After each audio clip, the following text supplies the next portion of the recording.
My name is Stephen Mark, Georgia. I live in a little town called Pemberton, New Jersey. And I got involved in this because we opened up a Bernie Sanders campaign. And the young people that came walking through the door, I noticed were so Bernie involved. And they didn't strike me as the type of people that are led like a dog walking down the street. They had an independent thought pattern to them. I'm a traditional Democrat. Whoever wins the primary, I'm just used to voting for. But I noticed the young people that walk through our campaign headquarters door, a lot of them are just Bernie or bust. They want a platform, and they want the Democratic Party to present that platform unabashed. Why do you think that is? Why do you think it's all or nothing? Do you think that's a generational thing? I don't think it's all or nothing. I just think our younger generation of voters is tired of the same old politics. These young people today, they want a voice of change to be heard in America. It was started probably by President Barack Obama.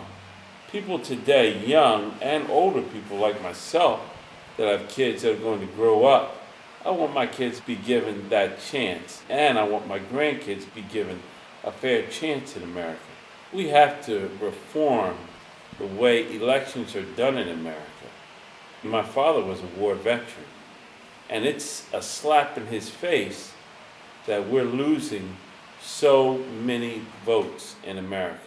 We need some type of standardization of voting in presidential elections, where the federal government is in charge of how these elections are done. Young people today want this because you want your vote counted. Your vote has to count. What would you like to see out of the events surrounding the DNC? Would you like for the Democrats to instill some of these ideas on their platform? What would you like to see?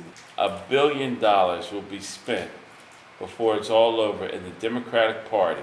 $1 billion. And those big money donors, they have to be answered to.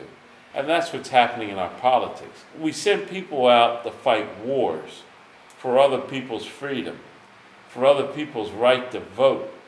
And now we're seen as a country who can't properly conduct voting in America in 2016. Something's wrong. Is there something more at stake in this election than there has been in previous elections? When Obama was elected, President Obama, when he was elected, America had to search its soul to elect a black man for president. America has to reissue itself. It has to change itself. Right now in America, we're operating on rules that were formed over 200 years ago. And we have to make adaptations to that Constitution, like we did in 63 and 68 with amendments. We have to update our Constitution to upgrade the way we're living. Everyone is calling this a revolution. The only way that it will truly become a revolution is after it's over. America has evolved into a better nation. And that's what we need in America today.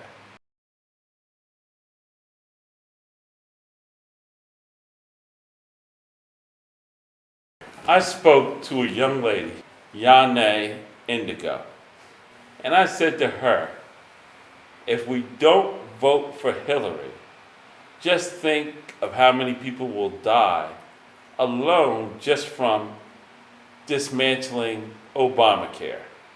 And she said to me, then when do we bite the bullet? It reminded me of people telling Martin Luther King Jr., Dr. Martin Luther King Jr., that this is not the time for civil rights. And he said, when will the time be? The time is now.